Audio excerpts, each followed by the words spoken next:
আজকে আমাদের ভারপ্রাপ্ত চেয়ারম্যান মহোদয় আমাদের ভবিষ্যৎ নেতা, ভবিষ্যৎ কান্ডারি, ভবিষ্যতের আমাদের প্রধানমন্ত্রী আজকে এখানে। আমি তার দৃষ্টি আকর্ষণ করি না,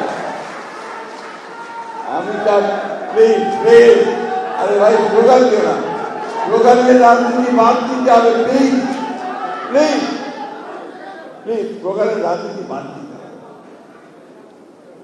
আমি আমাদের এই নেতা, আমাদের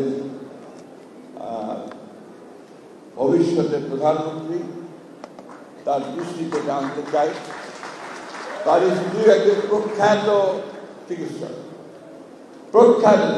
আপনাদের এখান থেকে তিনি গ্র্যাজুয়েশন করেছেন। এই বিষয়টার দিকে তিনি অত্যন্ত বেশি গুরুত্ব দেন, কারণ এই যে 18 কোটি মানুষ, এই 18 কোটি মানুষের স্বাস্থ্য সেবা এটা একটা বড় বিশাল একটা দায়িত্ব সরকারের, যে কোনো সরকারের, যে কোনো নেতার। আপনি দেখুন ইদানিংকালে শুরু হয়েছে যে আপনার ঔষধ নীতি, বিশেষ করে আপনার যারা ওষুধ তৈরি করেন, ম্যানুফ্যাকচারার্স, তার দুদিন আগে আমার কাছে এসেছিল, দে আর ইন সিরিয়াস ক্রাইসিস।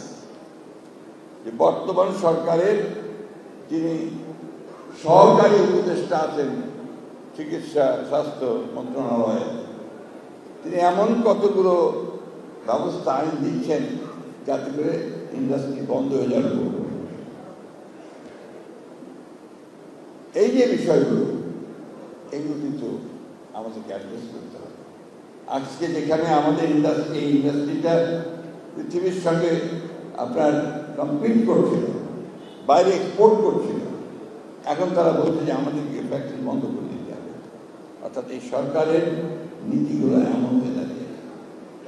আমাদের ভারপ্রাপ্ত চেয়ারম্যান সাহেব, আমাদের নেতা, তিনি ইতিমধ্যেই আমাদের যে 31 দফা যিনি দিয়েছেন, একটা মানে এই জাতির সবচেয়ে আপনার প্রয়োজনীয় যে দফাগুলো দিয়েছেন, ম্যাগনা কার্টা থেকে একটা পরিবর্তন নিয়ে যুগান্তকারী। সেখানে কিন্তু স্বাস্থ্য ব্যবস্থার কথা তিনি অত্যন্ত উল্লেখযোগ্য। আমি বক্তব্য দীর্ঘ করবো না, আপনারা আজকে অন্য মুডে আছেন, নির্বাচনের মুড, সেই নির্বাচনের মুডে সবাই এখন আপনারা আছেন। আপনার দীর্ঘ বক্তব্য রাখতে চাই না, তবে আশা করব, আমার বলি আমার অনেক বয়স হয়ে গেছে, আমরা দেখতে চাই যে বাংলাদেশে শুধুমাত্র একটি গণতান্ত্রিক ব্যবস্থা নয়, বাংলাদেশে শুধুমাত্র মানুষের ভোটের অধিকার নয়, বাংলাদেশের মানুষের স্বাস্থ্যের অধিকার, বেঁচে থাকার অধিকার, তার ভাতের অধিকার, অন্যের অধিকার, সব কিছু নিশ্চিত